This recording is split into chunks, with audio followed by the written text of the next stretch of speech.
Have you been to Sicily, Julie? I have, my dear, many a time. Have you ever had a cannolo? Too many to count, actually. Horrific amount. What do you think about them? They're my favourite. Oh, your favorite. Shall we make some? Would be fabulous. We've never made these before. No, we haven't. No. So that means that There's a reason that we've never made them before, because you know what a pig I am, and I'll probably eat the lot. Oh no, you're not. So if you have never made cannoli, or indeed you have not been to Sicily, I'm going to show you how to make cannoli. Cannoli is a typical cake from Sicily. Delicious, really delicious, and it's one of the flagship of Sicilian desserts. And if you have not been to Sicily, I think you should. Let's start. I will provide you the quantities in the description, but I've got 125 grams of plain flour, and I will be adding some cocoa, 10 grams of sugar, pinch of salt. I'll be breaking in a small egg. In the recipe in Sicily they use marsala. I don't know if I have marsala, but I've got cherry brandy. Is that what it's called? Cherry? Yeah. Cherry brandy. But you can also use port. You can use any strong sweet wines, but this is perfect, and I will be pouring some in. And also I've got 5 milliliters of white wine vinegar. I'm making enough for 12 to 15 cannoli. And the last ingredient is some lard. This is 15 grams of lard straight out of the fridge. Now, using your hands, start mixing it together.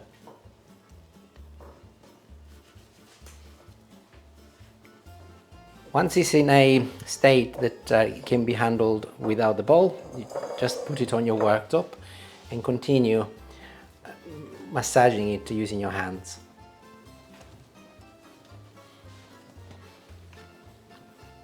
Great, it's ready, and I'll put it in some cling film and leave it in the fridge for 1 hour.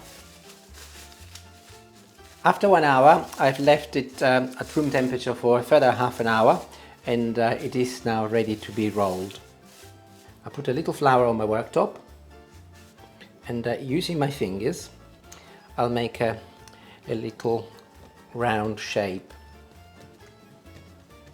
Then I fold it in half here and on that side, and I will feed it through a pasta machine, which I've got here on the largest setting.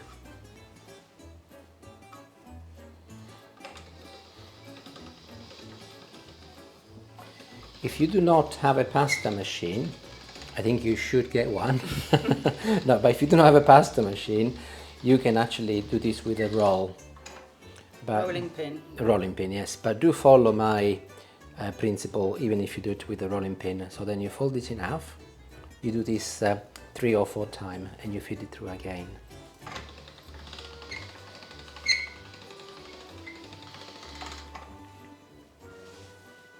And each time you fold it back to the middle again. Yes. I'm now folding it in half the other way, and I'll go again 3 times. Still the same size on the cluster? Still the same size, yes.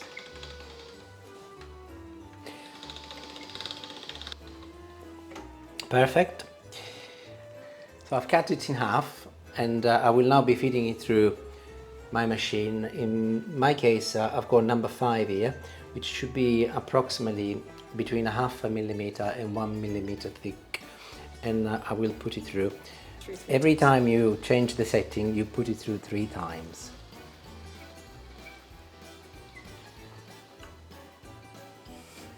Okay, so yes. I need a third hand. There you go.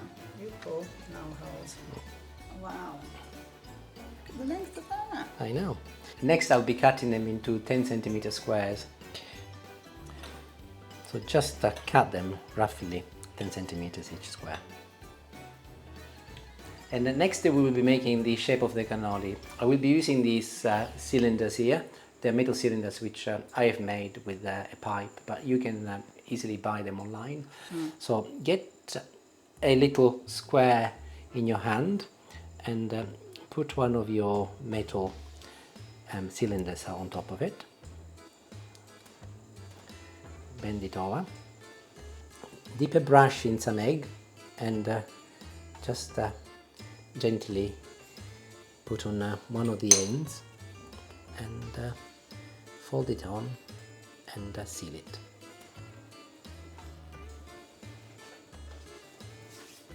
Just like that. Just like that. Very simple. No stress.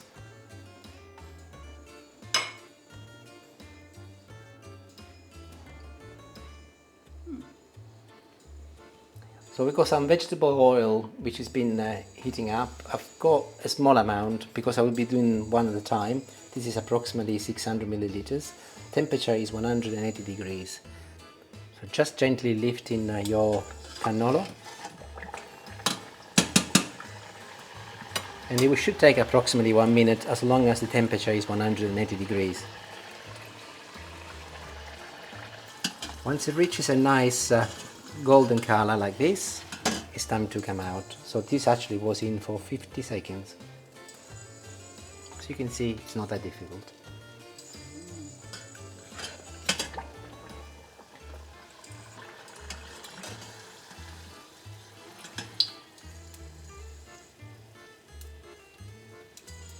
I'm sure you got some paper ready to absorb all of the excess oil.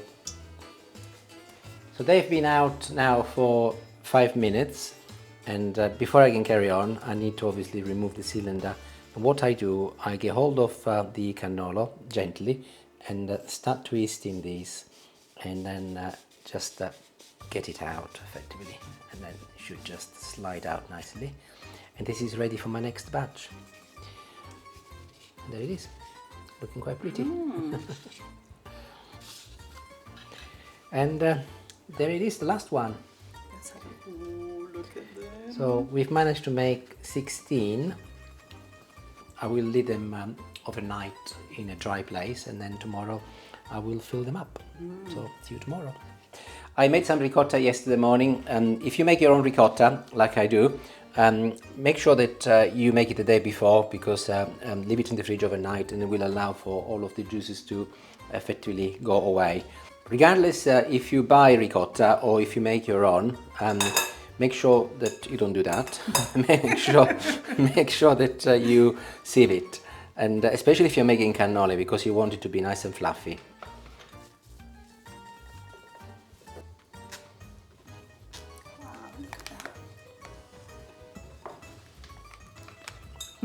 And there it is, job done. If you use a supermarket ricotta, you will find that this is a little bit easier, but as I made my own, inevitably it's going to be a little bit more difficult because it's not treated. Next I will be adding a little splash of vanilla. This is actually something we bought, was it in the Caribbean? We went on holiday once. This is optional. I like to add some because it gives a little bit of a delicate flavour to it. And add also some icing sugar. I will give you the quantities in the description. I'm filling 16 cannoli today, so my quantities will be for 16 cannolis, but obviously if you're making more or less, you can then adjust them accordingly. And keep mixing it until you get a nice creamy sort of and thick. So you've got to really struggle to get it off your spoon. And the last ingredient I'm going to add is chocolate chips. This is a handful, about 50 grams.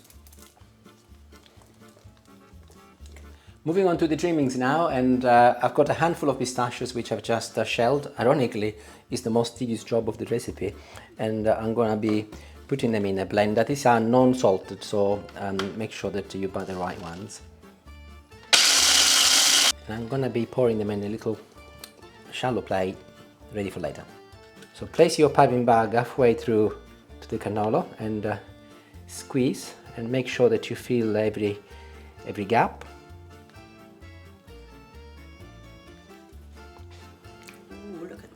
Then you go in from the other side and you do the same. Another generous portion.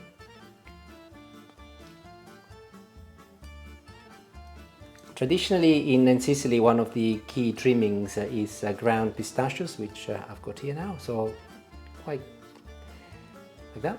One end and one end. Ready. One final touch is a sprinkle of icing sugar on top.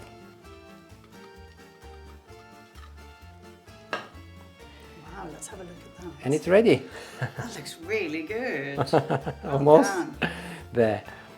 So Can we taste it now? Of course we can.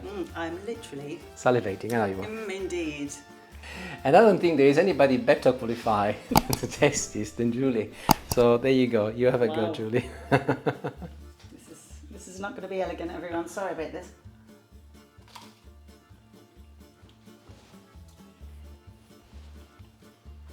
And Lovely. any comments? Delicious. They're just like, I was going to say, they're just like how they've now changed back in Sicily, because at one point they were putting loads of sugar in them, and they were much more sugary, and now they've gone a bit more lower sugar. Everything's gone back to like artisan cooking, hasn't it? Yes, indeed. And that's what it reminds me of, really. Now, how many of these do you have normally when you go back? Well, they normally buy a load for me to make sure I have some when we're visiting, and then I have them for my breakfast. And for your tea?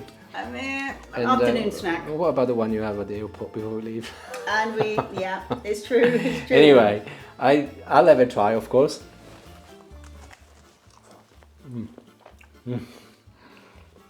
They're good. Lovely. Nice and crunchy. I don't think I need to add any more.